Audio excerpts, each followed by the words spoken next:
अमन गुप्ता आपका हमारे इस यूट्यूब चैनल पे स्वागत करता हूं। हमारी पिछली वीडियो में हमने ग्रुप थ्योरी स्टार्ट करी थी, तो हमने ग्रुप्स की डिफाइन पढ़ी। हमने ग्रुप के बारे में ग्रुपॉइड, मोनोइड, सेमी ग्रुप और एबिलियन ग्रुप और नॉन एबिलियन ग्रुप के बारे में भी पढ़ लिया है। तो आज की हमारी इस वीडियो में हम ग्रुप की कुछ बेसिक प्रॉपर्टीज़ के बारे में पढ़ेंगे। तो आइए शुरू करते हैं। तो बेसिक प्रॉपर्टीज़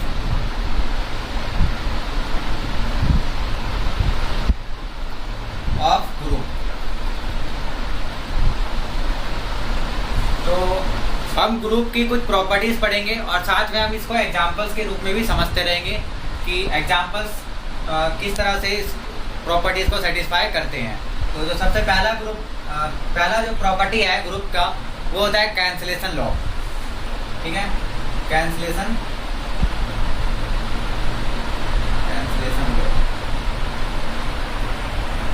तो ये कुछ इस तरह से होता है कि अगर कोई एक ग्रुप है G और उसके 3 एलिमेंट है A, B एंड C। ये कहाँ से आ रहे हैं? G से आ रहे हैं, यानी कि G is a group. G भी अ ग्रुप। ठीक है, और ये किसी भी बाइनरी ऑपरेशन स्टार के लिए ग्रुप है। तो अगर AB is equal to AC हो, ठीक है, यहाँ ए बी का मतलब क्या हुआ कि ए बाइनरी ऑपरेशन बी। यहाँ पे बाइनरी ऑपरेशन मैंने मल्टीप्लाई को मान लिया है, तो यहाँ पे मल्टीप्लाई हो गया, तो A B is equal to क्या आ गया? ए सी आ गया। तो इस केस में हम क्या कर सकते हैं, इस ए को ए से कैंसिल कर सकते हैं, यानी कि दोनों के लेफ्ट साइड में क्या है? ए है। इसको हम चाहे तो इस तरह से भी लिख सकते हैं कि A binary operation B is equal to A binary operation C. यानी किसी भी बाइनरी ऑपरेशन के लिए अगर लेफ्ट हैंड साइड में दोनों साइड इक्वल वैल्यूज हो तो वो कैंसिल हो जाती है और ये सिंपल क्या बन जाएगा? b इज इक्वल टू सी। तो यहाँ पर भी क्या बन सकता है? b इक्वल टू सी बन जाएगा। ठीक है, तो ये हम इसको क्या करेंगे? कैंसिलेशन लो। और ये कौन सा कैंसिलेशन हुआ? Left cancellation. यानी कि यहाँ पे हमने जो लेफ्ट साइड की वैल्यू थी, लेफ्ट साइड का जो एलिमेंट था उसको हमने क्या कर दिया? कैंसिल कर दिया। इसी तरह से राइट कैंसिलेशन में क्या होगा? राइट साइड की वैल्यू कैंसिल हो जाएगी। जैसे कि अगर यहाँ पे A B is equal to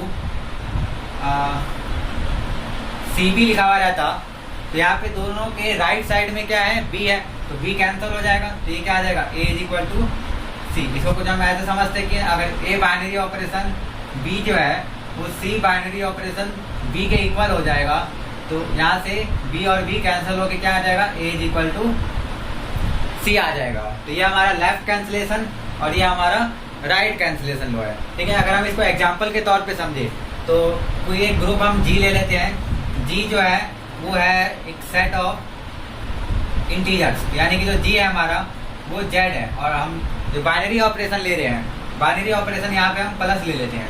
तो प्लस के रिस्पेक्ट में जो Z होता है वो एक ग्रुप होता है। ये हमने देख रखा है क्योंकि ये ग्रुप के जो चारों प्रॉपर्टीज है उसको सेटिस्फाई करता है। तो Z प्लस क्या है? एक ग्रुप है।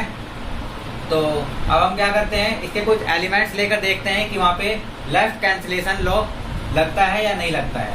तो Z का कोई भी 3 एलिमेंट ले लेते हैं, जैसे 1, 2 एंड 3। ये सिंपल कोई 3 एलिमेंट है क्योंकि ये तीनों के तीनों क्या है?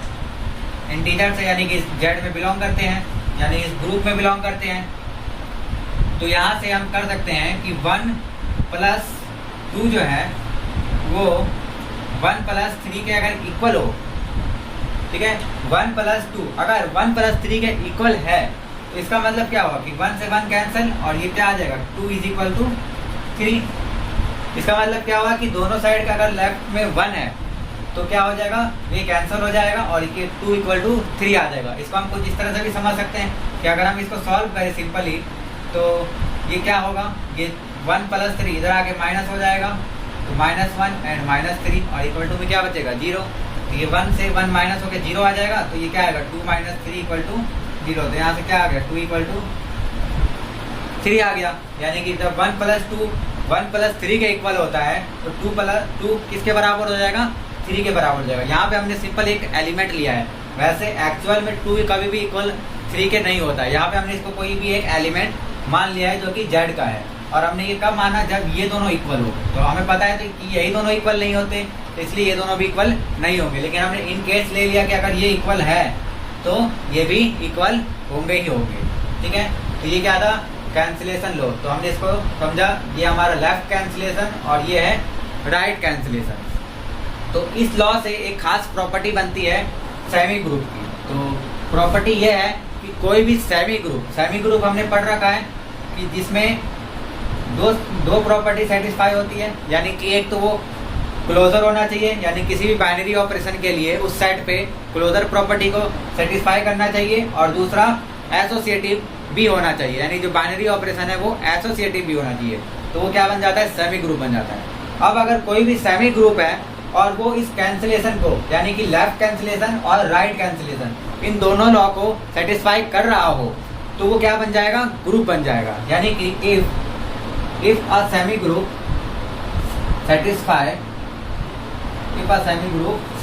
satisfy both the cancellation law,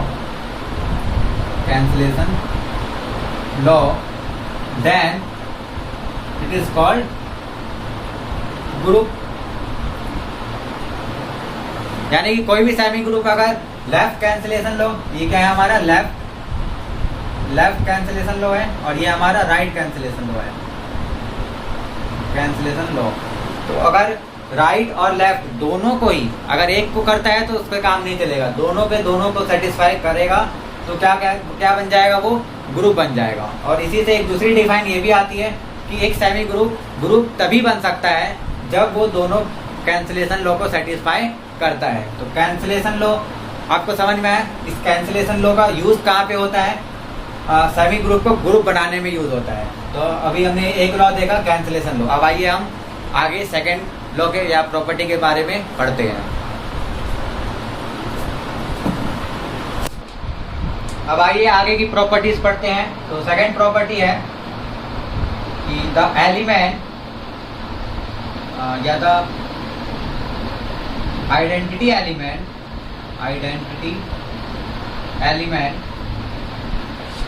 of a group is unique.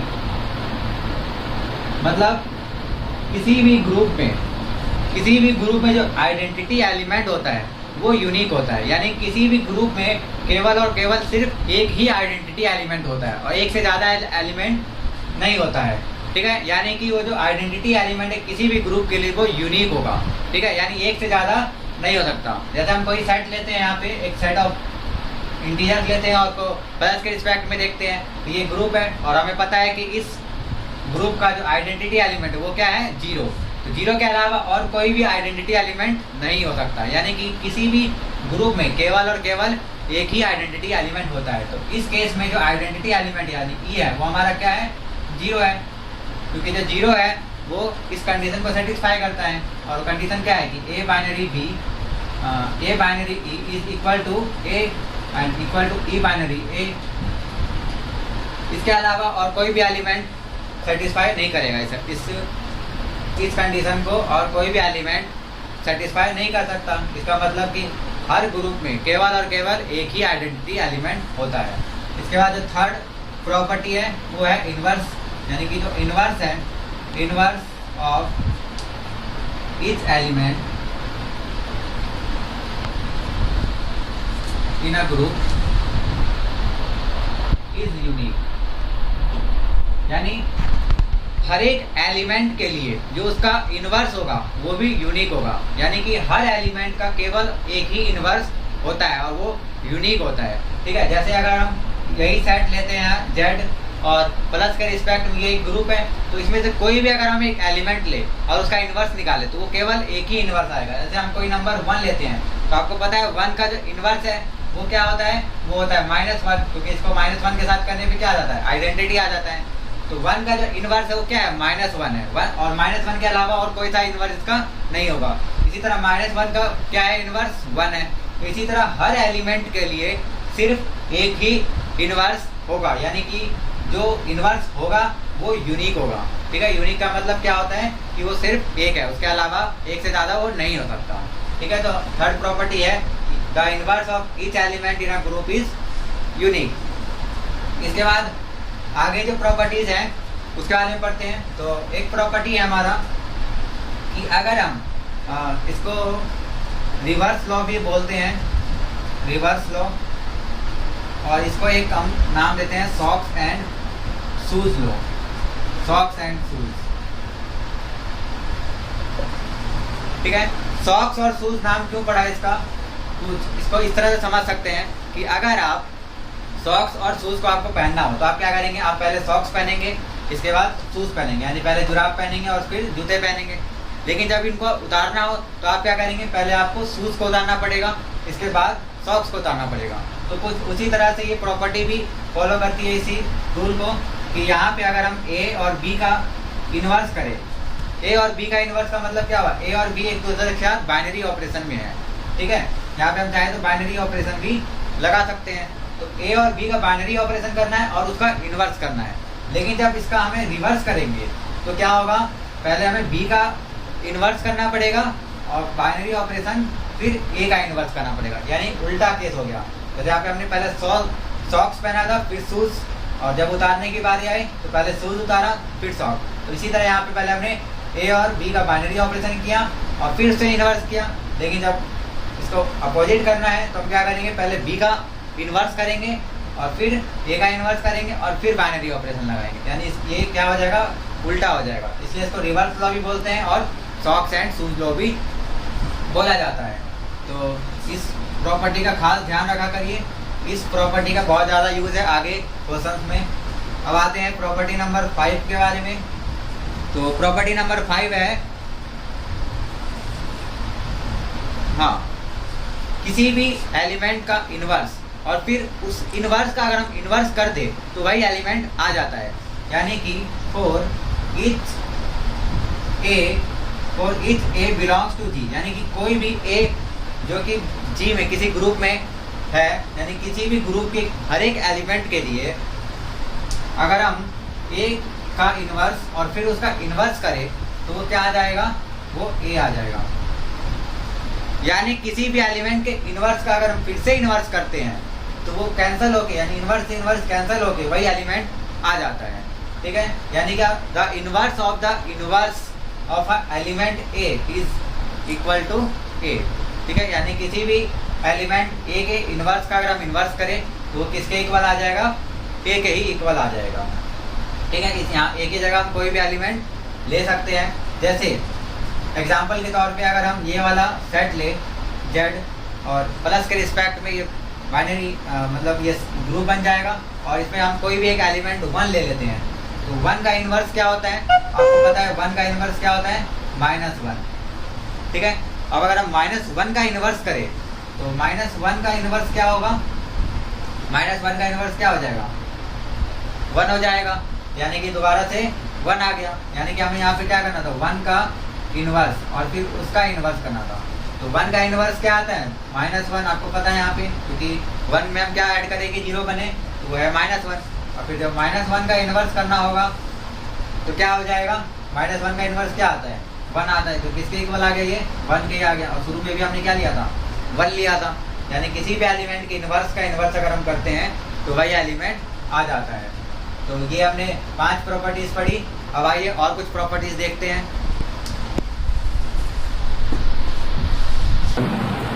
तो आइए अब हम कुछ और प्रॉपर्टीज पढ़ते हैं। तो प्रॉपर्टी नंबर 6, ये कुछ सिंपल प्रॉपर्टी है जो अभी हमने सॉक्स और शूज लॉ देखा था। 2 एलिमेंट के लिए अगर हम उसी को कई सारे एलिमेंट के लिए ले ले तो वहाँ पर भी कुछ इसी तरह लगता है। यानी कि अगर हम यहाँ पे ले कि A1, A2, A3 ये कई सारे एलिमेंट है, ये AN तक है, ये सारे कहाँ से आ रहे हैं, किसी ग्रुप G से आ रहे हैं, ठीक है। और इन सब के बीच में बाइनरी ऑपरेशन लग रहा है, यानी A1, A2 binary operation A3 और इसी तरह से बाइनरी ऑपरेशन AN। और फिर इसका अगर इन्वर्स हम करें तो वो क्या होगा, सेम जैसे वहाँ पे अपोजिट हो गया था, यहाँ पर भी हम अपोजिट करेंगे। यानी कि सबसे पहले हम AN लिखेंगे, इसका इन्वर्स करेंगे, फिर बाइनरी ऑपरेशन AN-1, यानी AN से पहले क्या होगा, AN-1 होगा, तो उसका इन्वर्स करेंगे।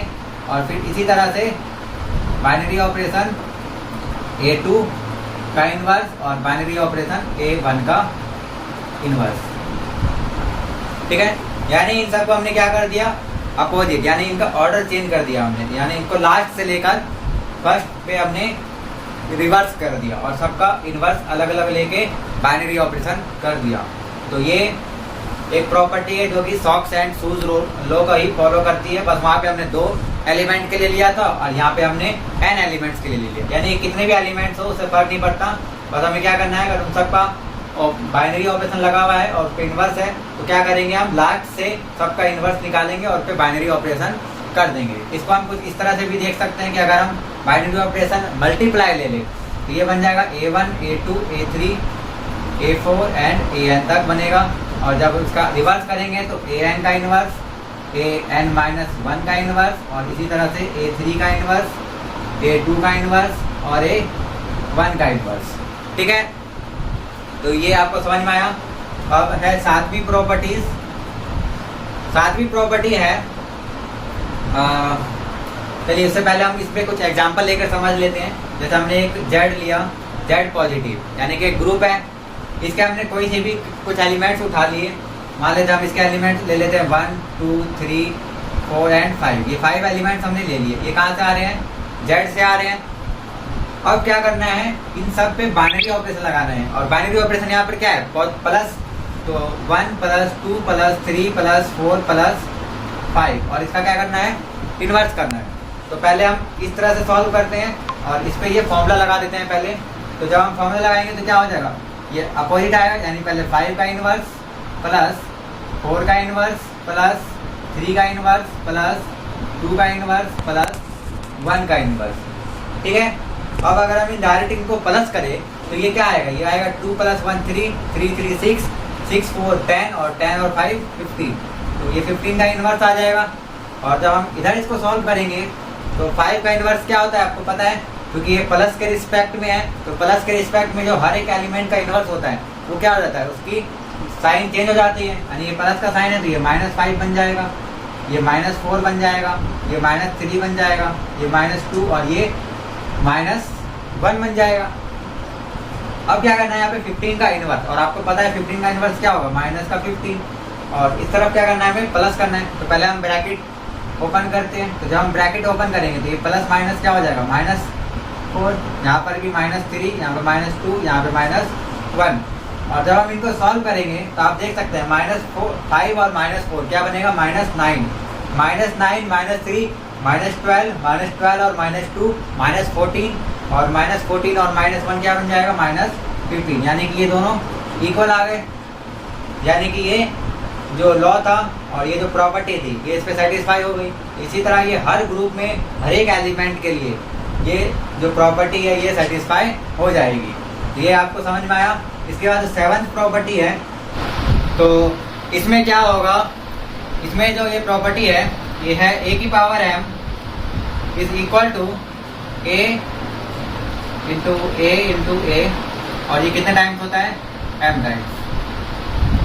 तो ये आपने पढ़ रखा है कि किसी भी नंबर्स के अगर हम पावर करते हैं तो जितनी पावर होती है हम क्या करते हैं, बेसिकली उस नंबर को उतने टाइम्स मल्टीप्लाई कर देते हैं। जैसे आपने यहाँ देख रखा है कि अगर 2 का स्क्वायर लिखा हुआ है इसका मतलब क्या हुआ कि 2 को 2 बार मल्टीप्लाई करना है, तो ये क्या आ जाता है 4। और लेकिन अगर 2 की पावर 3 लिखा है इसका मतलब क्या है, 2 को 3 बार मल्टीप्लाई करना है, और ये क्या आ जाता है, 8 आ जाता है। इसी तरह यहाँ पर भी क्या है, A एक एलिमेंट है और उसकी पावर m है, तो हमें क्या करना है, A को m टाइम्स मल्टीप्लाई करना है। लेकिन यहाँ पे हम बाइनरी की केस में जब पढ़ रहे हैं तो बाइनरी ऑपरेशन कुछ भी हो सकता है।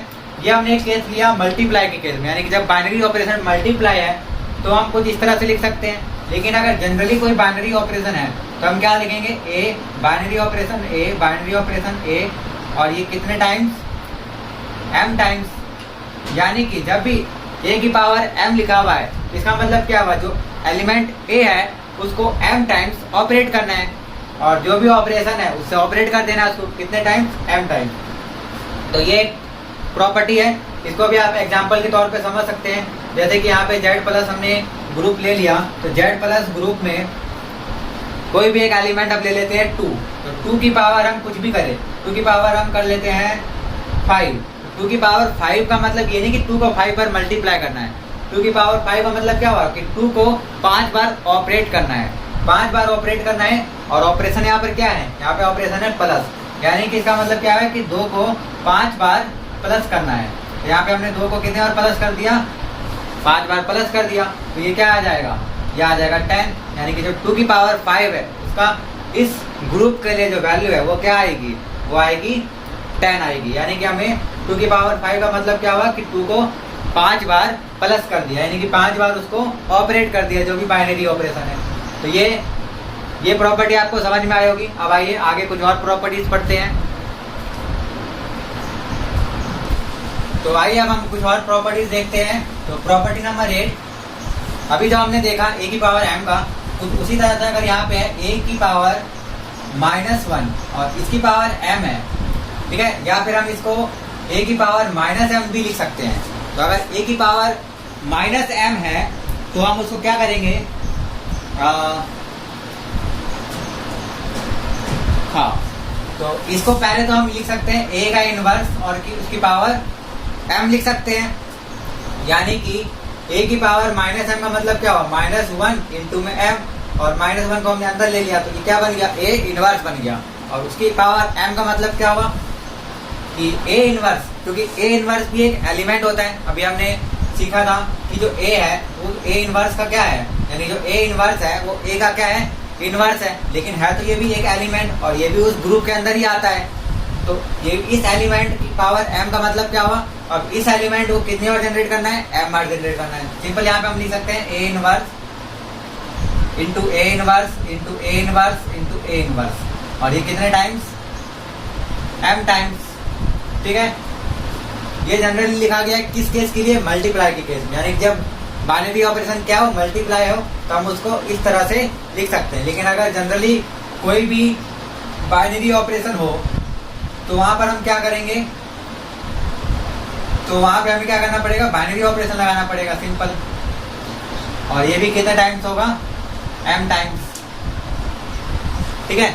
इसको आप एग्जांपल के तौर पे भी देख सकते हैं, जैसे कि अगर एक सेट हम यही ले लेते हैं ग्रुप फिर से z और प्लस के रिस्पेक्ट में, और कोई एक एलिमेंट लेते हैं 2, तो आपको करना है यहाँ पे 2 की पावर -m, 2 की पावर -m, और इसको हम क्या लिख सकते हैं, 2 का इनवर्स और इसकी पावर -m, है ना। अब 2 इनवर्स का मतलब क्या हुआ, 2 इनवर्स को हमें m टाइम्स ऑपरेट करना है, यानी यहाँ पे हम लिख सकते हैं 2 इनवर्स बाइनरी ऑपरेशन 2 इनवर्स, और यहाँ पे बाइनरी ऑपरेशन है क्या, बाइनरी ऑपरेशन है यहाँ पे प्लस, तो हम बाइनरी ऑपरेशन की डायरेक्ट लगा देते हैं प्लस, तो प्लस फिर 2 का इनवर्स, और इसी तरह ये कितने टाइम्स होगा, ये हो जाएगा m टाइम्स, ठीक है। और यहाँ पे अगर हम m की जगह कोई नंबर लेते तो वो उतने टाइम्स हम उसको लिख देते। जैसे यहाँ पे हम m की जगह ले लेते हैं 5, तो यहाँ पे हम क्या करना पड़ेगा, 5 टाइम्स, यानी कितने टाइम्स आ जाएगा ये, 5 टाइम्स, टोटल 5 हो गई है। और जब इसको सॉल्व करना होगा तो क्या करेंगे, बेसिकली हमें 2 का इनवर्स लिखना है, और 2 का इनवर्स क्या होता है, -2, ये हमने देख रखा है इस केस में। और ये तरफ ये कितने टाइम्स आ जाएगा, -2 आएंगे 5 टाइम्स, और इनको जब 5 टाइम्स हम प्लस करेंगे तो ये क्या बन जाएगा, -10 बन जाएगा। और आप यहाँ पे देख सकते हैं कि 2 की पावर -5 का मतलब क्या हुआ कि जो 2 है उसको 5 बार प्लस करना है, लेकिन उसका इनवर्स करना है बाद में। अब हम इसी चीज को, यानी कि 2 की पावर -5 को हम इस तरह से भी लिख सकते हैं कि 2 की पावर 5 और -1, यानी यहाँ पे हमने -1 को अंदर लिया था और यहाँ पे हमने 5 को अंदर ले लिया। तो इस केस में इसका मतलब क्या हुआ, पहले हमें 2 की पावर 5 करना है और फिर उसका इनवर्स करना है। और 2 की पावर 5 का मतलब अभी हमने पिछली प्रॉपर्टी में देखा कि 2 की पावर 5 का मतलब क्या हुआ, उसको 5 टाइम्स ऑपरेट करना, और यहाँ पे ऑपरेशन क्या है, प्लस, तो 2 को कितनी बार प्लस करना पड़ेगा, 5 टाइम्स, तो ये क्या आ जाएगा 10, और फिर 10 का इनवर्स क्या होता है, -10, तो ये -10 इस -10 के इक्वल आ गया। यानी कि चाहे तो हम इस तरह से करें या इस तरह से करें, ये दोनों इक्वल आएगी। तो यहाँ पे प्रॉपर्टी नंबर 7 और प्रॉपर्टी नंबर 8 दोनों ही सेटिस्फाई हो गई। अब आइए अगले प्रॉपर्टी पे चलते हैं। तो प्रॉपर्टी नंबर 9, तो प्रॉपर्टी नंबर 9 ये कहती है कि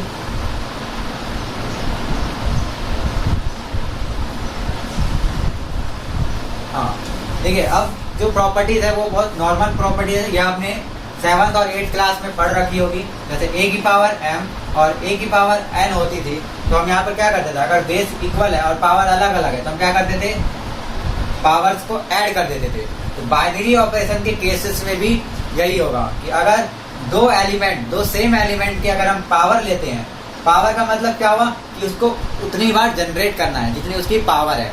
और पहले जब हम करते थे उसमें पावर का मतलब क्या होता था कि उतनी बार उसको मल्टीप्लाई करना है, लेकिन यहाँ पे ऐसा नहीं है। यहाँ पे क्या है इसका मतलब कि उतनी बार हमें उसके ऑपरेट करना है। तो और वो दोनों अगर मल्टीप्लाई के केस में है तो क्या हो जाएगा, ए की पावर m प्लस n हो जाएगा। और अगर डिवाइड की केस में है यानी कि इस तरह से है तो क्या हो जाएगा, ए की पावर m माइनस n हो जाएगा। ठीक है, इसको आप कुछ इस तरह से समझ सकते हैं। अगर हम एग्जांपल लेते हैं, ये सेट है और इसके कोई एक एलिमेंट हम ले लेते हैं 3 और 3 की पावर हम कर देते हैं पहले 2 और फिर 3 की पावर कर देते हैं 5। ठीक है, तो यहाँ पे हमें करना क्या है, 3 की पावर 2 और 3 की पावर 5 यानी कि 3 को 2 टाइम्स ऑपरेट करना है और 3 को 5 टाइम्स ऑपरेट करना है और जो वैल्यू आएगी उसको मल्टीप्लाई कर देना है। तो वो किसके इक्वल होनी चाहिए, 3 की पावर 2 प्लस 5 यानी इन दोनों के एडिशन के। और 2 प्लस 5 क्या होता है 7, 3 की पावर 7 यानी कि 3 को जब हम 7 टाइम्स ऑपरेट करेंगे उसके इक्वल आनी चाहिए। तो आइए देखते हैं कि इक्वल आती है कि नहीं। तो 3 को 2 टाइम्स ऑपरेट करना है और ऑपरेशन क्या है प्लस, यानी कि 3 प्लस 3 हो गया। और मल्टीप्लाई किससे करना है, 3 की पावर 5 यानी आपके कितने टाइम्स ऑपरेट करना है 5 टाइम्स, ये 5 टाइम्स हो गया। तो 3 प्लस 3 क्या आ जाएगा 6 और ये मल्टीप्लाई और ये क्या आ जाएगा, ये आ जाएगा 15 और 15 को जब हम 6 से मल्टीप्लाई करेंगे तो ये क्या आ जाएगा 90। अब आते हैं यहाँ पे 3 की पावर 7 यानी कि हमें 3 को कितनी बार ऑपरेट करना है। एक्चुअली ये जो मल्टीप्लाई है यहाँ पे मल्टीप्लाई एक्चुअली में नहीं होता है, यहाँ पर भी क्या होता है बाइनरी ऑपरेशन ही होता है। ठीक है, तो यहाँ पर जो बाइनरी ऑपरेशन है हमारा वो क्या है प्लस है, तो यहाँ पे हम प्लस करेंगे। ठीक है, तो ये 15 और 6 क्या हो जाएगा, ये हो जाएगा 21। और यहाँ पर जब हम इसको 7 टाइम्स प्लस करेंगे,